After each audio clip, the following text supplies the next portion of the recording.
우리가 살아가다 보면 낙심이 찾아올 때가 참 많습니다. 모든 것을 놓고 싶을 때도 있고요. 아무것도 하고 싶지 않고 때로는 기도조차 나오지 않을 때도 있습니다.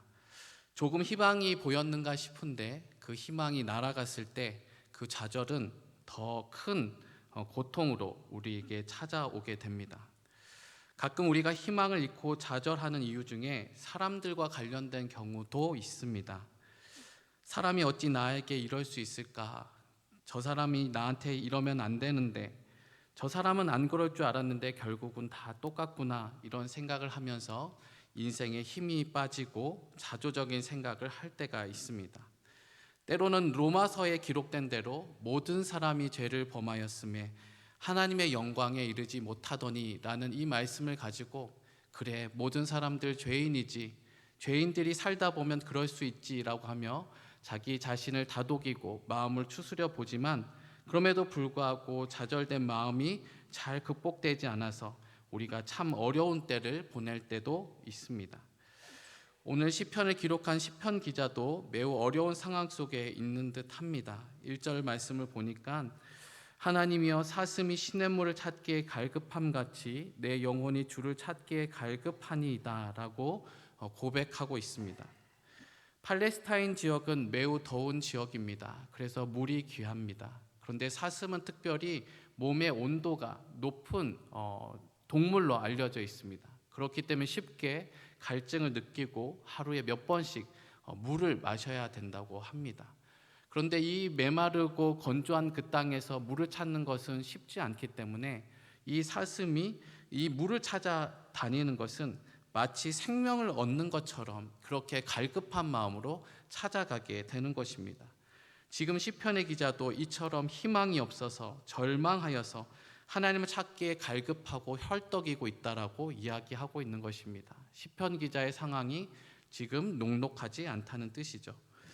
몇몇 학자들은 시편 40편의 내용과 표제어를 기초로 해서 이 시는 압살롬이 자기 아들인 압살롬에게 쫓기고 도망 다녔을 때 쓰여진 시를 고라 자손이 바벨론의 포로가 되었을 때 자신의 처지도 그와 같지 않은가라고 하는 그 마음을 가지고 썼다라고 설명하고 있습니다.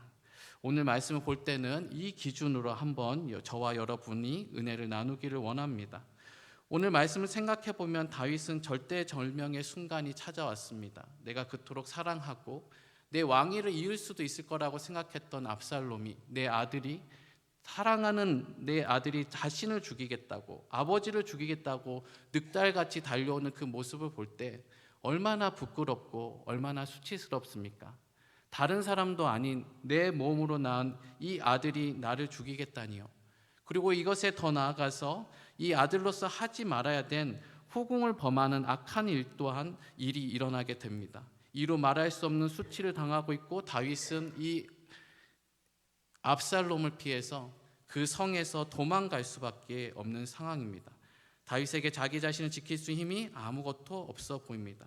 오직 바짝 마른 땅에서 물 한 방울 찾아 나서는 사슴과 같이 나에게 소망이 어디 있을까? 나의 이 절망을 이기게 할 수 있는 힘은 어디 있을까 하면서 갈급한 마음으로 하나님을 찾고 있는 다윗의 모습을 보게 됩니다. 1절에 있는 표현을 조금 더 신앙적인 표현으로 한 것이 2절의 말씀인데 같이 한번 읽어보도록 하겠습니다. 시작. 내 영혼이 하나님 곧 살아계시는 하나님을 갈망하나니 내가 어느 때에 나아가서 하나님의 얼굴을 배울까. 아멘. 내 갈급한 영혼이 하나님을 찾습니다. 그런데 하나님을 찾는 것 뒤에 곧이라는 표현을 쓰면서 살아계시는 하나님을 갈망한다라고 표현하고 있습니다. 이렇게 절망적인 상황 가운데 있을 때는 하나님, 그것을 더 넘어서서 살아계신 하나님이 너무나도 필요한 것입니다. 살아계셔서 역사해 주셔야 되고, 살아계셔서 나와 함께 해 주셔야 되고, 살아계셔서 이 절망적인 사 가운데서 건져 주셔야만 하기 때문에 그 하나님은 반드시 살아계셔야만 하는 것입니다. 그래서 내 영혼이 하나님 곧 살아계신 하나님을 갈망한다. 사슴이 그 물을 찾는 것처럼 갈망하는 심령으로 이 다윗은 하나님께 나아가고 있는 것입니다. 그리고 그 다음에 표현에 내가 어느 때에 나가서 하나님의 얼굴을 배울까라고 되어 있는데, 이것은 성전에서 하나님께 예배드리는 그 모습을 형상화한 말씀이기도 합니다. 이제 다윗은 압살롬을 피해서 도망 나왔기 때문에 성전에서 하나님의 얼굴을 구할 수 없습니다. 그 당시에 성전은 곧 하나님을 만나는 살아있는 통로입니다. 그런데 다윗이 압살롬을 통해서 그 성전에 나아갈 수 있는 길이 닫혀버린 것입니다. 그 길이라도 열려 있으면 살아계신 하나님 의지할 수 있는데, 이제 도망쳐 나오고 너무 어려운 상황에 처해지다 보니까 하나님께 나아갈 수 있는 통로가 됐었던 성전까지도 나아갈 수 없는 것입니다. 때로는 성도들이 너무 낙심하여서 혹은 너무 몸이 아파서 성전에 나오지 못할 때가 있습니다. 그래도 몸이 아프더라도 성전에 나올 수 있으면 그렇게까지 낙심하지 않습니다. 그래도 내가 하나님 계시지, 말씀을 들을 수 있지, 내 사랑하는 성도들을 만날 수 있지, 사랑하는 목사님들을 만날 수 있지라고 하며 위안을 얻을 수 있습니다. 그런데 더 어려운 상황 가운데 있어서 내가 성전에, 교회에 나올 수 있는 길도 막히는 상황이 되게 된다면 이 사람은 어디서 힘을 얻을까요? 그 길까지 막혀진 다윗은 절망한 것입니다. 하나님을 갈망하지만 나아갈 수 있는 길이 녹록하지 않습니다. 근데 어려움은 거기에 그치지 않습니다. 다윗이 이렇게 영락없이 아들에게 쫓김으로 인하는 그 모습을 보고 다윗을 대적하는 세력이 사람을 조롱하기 시작합니다. 다윗아, 너가 하나님 살아계시다고 얘기했지. 수많은 시편들을 지으면서 하나님을 찬양합시다라고 하면서 찬양을 인도했었던 너인데 지금 너의 모습을 봐. 그토록 하나님의 열매라고 하는 아들이 너를 주기로 달려오고 있어. 너를 단순히 해하려는 수준을 넘어서 너희를 왕으로 쫓아내고 그 자리에 앉기 위해서 너의 아들이 쫓아오고 있어. 너 정말 하나님의 사람 맞아? 하나님의 사랑을 받고 있는 사람이 맞아? 그렇다고 한다면 이런 일이 일어날 수 있을까라고 하면서 사람들이 너의 하나님이 어디 있느냐라고 하면서 그 말씀 가운데 조롱하는 것을 보게 됩니다. 너무 힘듭니다. 내가 의지했었던 그 하나님이 그 누군가에게 조롱받고 있는, 내가 평생 동안 의지했던 하나님이 조롱받고 있는 그 상황을, 그리고 그런 상황을 만드는 나의 연약함, 죄악들이 있다고 생각하면 이 다윗은 절망할 수밖에 없는 것입니다. 사단은 얼마나 악한지요. 사람들이 강하고 성령 충만해 있을 때는 멀리 떨어져서 얼씬도 하지 않습니다. 이 사람이 강하구나, 성령 충만하구나, 전신갑주를 입었구나 하면서 가까이 하지 않습니다. 근데 사람이 조금씩 무너지기 시작하고 절망 가운데 있고 침륜에 빠지면 사단은 어떻게 알고 왔는지 그 가운데 늑달같이 찾아서 속삭이기 시작합니다. 하나님이 널 버리신 거야. 하나님 함께 하시지 않아. 너가 뭐라고 하나님을 붙드노? 라고 얘기하면서 사단이 이렇게 공격하고 있습니다. 다윗은 참으로 공경에 빠졌습니다. 성전에 나아가지도 못하고 대적의 치열한 공격과 도망다니고 압박 가운데 있는 상황 가운데 있습니다. 슬픔과 절망이 그 삶을 우겨싸는 상황이 된 것입니다. 아마 여기 계신 분들 중에도 이런 슬픔과 절망을 다들 경험해 보셨을 것입니다. 신앙의 길을 따르다 보면 때로는 못 들을 소리 들을 때도 있습니다. 때로는 하나님이 부재하시는 것처럼 느껴지는 시간들도 옵니다. 하나님께서 기도에 응답해 하시지 않는 것 같고 사람들은 다 나의 믿음을 조롱하는 것 같은 상황들이 우리에게 올 때가 있습니다. 그래서 어떤 분들은 세상을 향해서 나가기도 하고 또 어떤 분들은 오랜 시간 절망과 침륜 속에서 사시는 분들도 있습니다. 신앙을 잃어버리는 분들도 왕왕 있습니다. 그러나 이런 분기점에서 다윗이 선택한 것은 절망과 침륜이 아니라 5절의 말씀인데 우리 5절의 말씀 같이 한번 읽어보도록 하겠습니다. 시작. 내 영혼아 내가 어찌하여 낙심하며 어찌하여 내 속에서 불안해하는가? 너는 하나님께 소망을 두라. 그가 나타나 도우심으로 말미암아 내가 여전히 찬송하리로다. 아멘. 다윗은 지금 자기 자신에게 명령하고 있습니다. 내 영혼아 왜 이렇게 낙심하고 불안해하고 있습니까? 내 속에서 왜 하나님을 찾지 않고 있냐고 자신의 영혼을 깨우고 있습니다. 저는 제가 제 자신에게 명령할 수 있다, 하나님의 말씀을 선포할 수 있다라고 잘 생각해 보지 못한 것 같습니다. 많은 성도들이 때로는 저도 이렇게 생각할 때가 많습니다. 더 은혜로운 말씀이 들려져야지 내가 이 절망을 극복할 수 있다. 목사님의 더 강력한 메시지가 있어야지 나는 이 침륜과 이 침체에서, 좌절에서 벗어날 수 있다.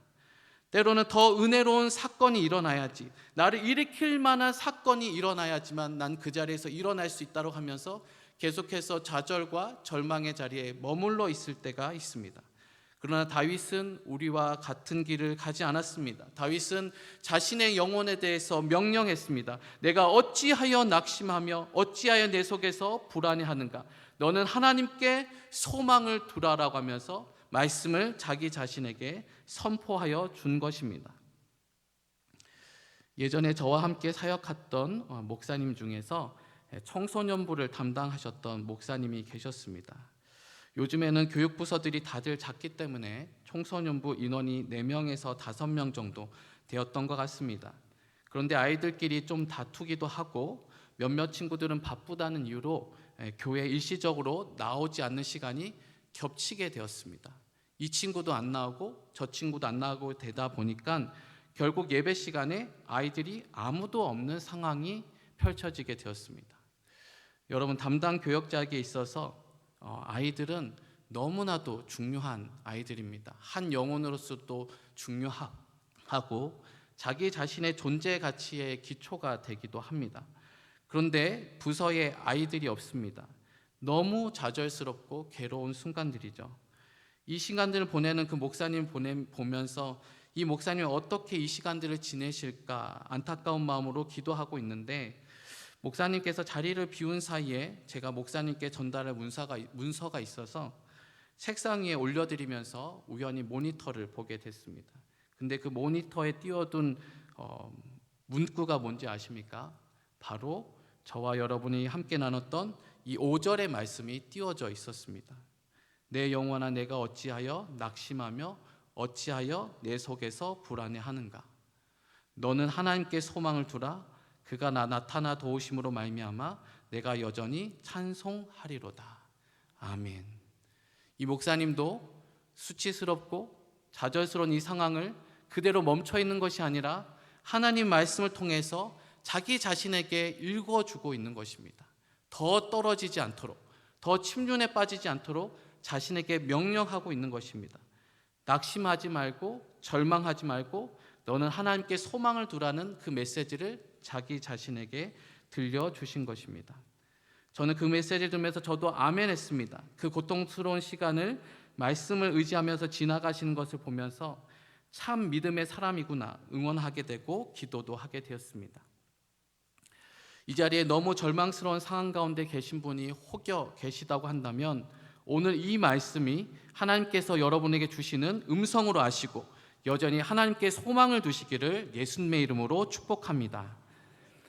6절부터 11절까지의 말씀은 1절부터 5절까지의 고백을 한 번 더 반복적으로 구성하고 있습니다. 더욱 적극적으로 그 고통에서 벗어나기 위한 그 노력들이 9절에 담겨 있는 것이죠. 우리도 찬양을 한 번 부르면 무덤덤하게 부르게 되지만 그 찬양의 곡조를 생각하고 또 곡조를 반복해서 부르다 보면 성령께서 역사해 주시고 우리 심령을 새롭게 해 주시는 것을 보게 됩니다. 마치 다윗도 앞에 있었던 1절부터 5절까지 말씀을 다시 한번 반복하는 것을 통해서 그 심령을 다시 되살리는 것 같습니다. 6절 말씀을 보게 되면 이렇게 기록되어 있습니다. 내 하나님이여, 내 영혼이 내 속에서 낙심이 되므로 내가 요단 땅과 헤르몬과 미살산에서 주를 기억하나이다 라고 기억하고 있습니다. 내 영혼이 낙심될 때 우리가 할 수 있는 것은 무엇입니까? 바로 요단 땅, 헤르몬, 마살산에서 있었던 하나님께서 이루셨던 일들을 기억하는 것입니다. 낙심될 때 내 영혼을 일으키는 방법 중에서 내가 그간에 받았던 은혜를 하나하나 새겨보는 것입니다. 내가 처음 예수님을 만났을 때, 너무 힘들어 고통할 때 하나님을 나를 구원해 주셨던 그 순간들을 기억하는 것입니다. 나를 넘어졌을 때 나를 일으켜 세우셨던 그 말씀과 찬송을 다시 한번 불러보는 것입니다. 여러분마다 아마 다 각자의 찬송이 있을 것입니다. 내가 이 시간 이 찬송 부르면서 지냈지, 병실에 있었을 때, 우리 남편이 아팠을 때, 내 자녀가 아팠을 때, 길이 보이지 않았을 때 내가 이 찬송을 부르면서 하나님을 만났었지. 여러분 다시 한번 그 찬송을 부르시다 보면 그때 만났던 하나님이 지금도 함께 하시는 것을 경험하게 되실 줄로 믿습니다. 어느새 마음이 조금씩 회복되는 것을 느끼게 됩니다. 그리고 정직하게 지금의 고통을 하나님께 고백하는 것도 우리의 회복에 큰 도움이 됩니다. 9절에서 우리 10절까지 말씀을 같이 한번 읽어보도록 하겠습니다. 시작. 내 반석이신 하나님께 말하기를 어찌하여 나를 잊으셨나이까? 내가 어찌하여 원수의 압제로 말미암아 슬프게 다니나이까 하리로다. 내 뼈를 찌르는 칼같이 내 대적이 나를 비방하여 늘 내게 말하기를 내 하나님이 어디 있느냐 하도다. 아멘. 다윗은 하나님의 품에 꼭 안기어서 자신의 가장 고통스러운 부분을 솔직하게 하나님께 토로하고 있습니다. 다윗에게 있어서 이 말이 제일 힘들었던 것 같습니다. 내 하나님이 어디 있느냐. 근데 여러분께서 살아가시다 보면 여러분의 그냥 비수와 같이 박혀 있어서 도저히 빼지지 않는 말들이 있습니다. 잘 지내다가도 그 말이 생각나면 그 사람이 믿고 다시 한번 침륜에 빠지는 그 말들이 있어요. 너 왜 그렇게밖에 못하지? 너 이렇게 하는 거 이런 것 때문에 그런 거 아니야 라고 해서 지나가듯이 얘기했던 얘기지만, 그 가볍게 던진 말이지만 그 받는 누군가에게는 비수처럼 꽂혀져서, 그리고 또 나에게는 정말로 일어서려고 할 때마다 그 말 때문에 주저앉을 때가 있습니다. 다윗에게 있어서는 내 하나님이 어디 있느냐라고 하는 이 말이 잘 빠지지 않는 고통스러운 말이었던 것 같습니다. 그런데 다윗은 이 말을 자신이 품고 있지 않습니다. 어떻게 하고 있습니까? 하나님께 이 모든 것들을 고백하고 있습니다. 내 뼈를 찌른 칼같이 내 대적이 나를 비방하여 늘 내게 말하기를 내 하나님이 어디 있느냐 하도다. 그런데 이 이야기는 누구에게 하고 있는 것입니까? 하나님 품속에서 하고 있는 것입니다. 그리고 내 반석인 하나님, 나를 잊으셨나이까? 내가 어찌하여 원수의 압제로 말미암아 슬프게 다니니까 하면서 자신의 현재 상황에 대해서 둘러 얘기하지 않고 정직하게 하나님께 그 사람을 얘기하는 것입니다. 여기에는 원수의 압제라고 되어 있지만 이것은 사단일 수도 있고, 혹은 나를 고통스럽게 하는 어떤 환경일 수도 있고, 누군가일 수도 있고, 직장의 관계 가운데, 교회 관계나 내 삶 가운데, 우리 가정 가운데 일어나는 수많은 이름들로 이야기할 수 있을 것입니다. 그러나 이것을 주님께 정직하게 고백할 수 있는 것입니다. 하나님께 내 상실감을, 나의 고통을 이해하게 할 수 있는 것입니다. 그 모든 것을 하나님께 올려드릴 때 이 다윗은 다시 한번 5절의 말씀을 자신의 영혼에게 다시 한번 힘있게 선포하게 됩니다. 우리 11절 말씀인데 같이 한번 또 읽어보도록 하겠습니다. 시작. 내 영혼아, 내가 어찌하여 낙심하며 어찌하여 내 속에서 불안해하는가? 너는 하나님께 소망을 두라. 나는 그가 나타나 도우심으로 말미암아 내 하나님을 여전히 찬송하리로다. 아멘. 이 말씀이 저와 여러분 가운데서 좌절과 낙심을 극복하는 하나님의 말씀 되기를 소망합니다. 이 말씀 가운데 우리가 주목해야 될 부분은 무엇입니까? 내 하나님을 여전히 찬송하리로다 합니다. 이전에 있었던 하나님은 그 누군가의 하나님일 수도 있지만, 이렇게 위기 순간을 함께 부딪히다 보면 이 하나님은 마침내 누구의 하나님이 되는 것입니까? 나의 하나님이 되는 것입니다. 좌절은 때로는 우리를 고통스럽게 하고 힘들게 만들지만, 이것을 누구와 함께 보냈느냐에 따라서 그 사람과의 관계가 더 공고해지는 것입니다. 여기서 아마 많은 또 가정생활을, 또 부부생활을 해보셨던 분들이 있을 것입니다. 저는 무려 부부생활을 11년 동안 했습니다. 참 길지 않습니까? 여기서 계신 분들 40년, 50년 가까이 되신 분들도 많으실 텐데, 저는 무려 11년 기간 동안을 다 인고하고 참아내고 이 자리에 서 있습니다. 근데 여러분, 이 시간들이 기쁨의 시간만 있습니까? 그렇지 않습니다. 때로는 서로를 맞춰가야 되는 시간들이 있고, 때로는 남모르게 외로움 속에서 눈물 흘려야 되는 시간들도 있을 것입니다. 근데 저는 앞으로 30년, 40년 이뤄질 일들은 아직은 생각하고 싶지 않습니다. 그럼에도 불구하고 제가 여러분에게 한 가지 배울 수 있는 분명한 것이 있습니다. 그 오랜 시간들을 함께 하다 보면 그 부부 관계가 산전수전을 다 겪었으니 그 마음이 어떻습니까? 네, 정이 드는 것입니다. 이 긴 시간들을 나와 함께한 아내, 함께한 내 남편, 함께한 내 자녀, 그리고 교회에서도 이 좌절의 시간들을 함께 지낸 사람일수록 더 그 관계가 공고합니다. 내가 좌절했을 때 날 위해 기도해 주셨던 우리 목사님, 우리 장로님, 권사님, 집사님, 우리 성도님 계신다고 한다면 그 좌절의 시간이 지나고 보면 그 관계가 더 공고해진 것을 보게 됩니다. 다윗은 참으로 이 모든 좌절 가운데서 하나님을 붙듦을 통해서 그 누군가의 하나님, 그리고 아브라함과 이삭, 야곱의 하나님으로 멈출 수 있는 그 하나님을 누구의 하나님으로 바꾸는 힘이 있었던 사람입니까? 나의 하나님으로 바꾸는 힘이 있었던 사람입니다. 사랑하는 성도 여러분, 좌절 가운데서 자신의 영혼에게 선포하시기 바랍니다. 내 영혼아, 내가 어찌하여 낙심하며 어찌하여 내 속에서 불안해하는가? 너는 하나님께 소망을 두라. 나는 그가 나타나 도우심으로 말미암아 내 하나님을 여전히 찬송하리로다. 하나님께서 우리에게 은혜를 베풀어 주셔서 나의 하나님 되실 뿐만 아니라 나로 하여금 그 상황 가운데서 구원하셔서 나를 여전히 찬송하는 그 자리에 세워주실 줄로 믿습니다. 좌절과 실망을 일으켜 세우시는 능력의 하나님을 경험하게 할 줄로 믿습니다. 그래서 오늘 하루도 또 한 주간도 이 능력의 하나님을 붙들고 살아가는 저와 여러분 되시기를 예수님의 이름으로 축복합니다.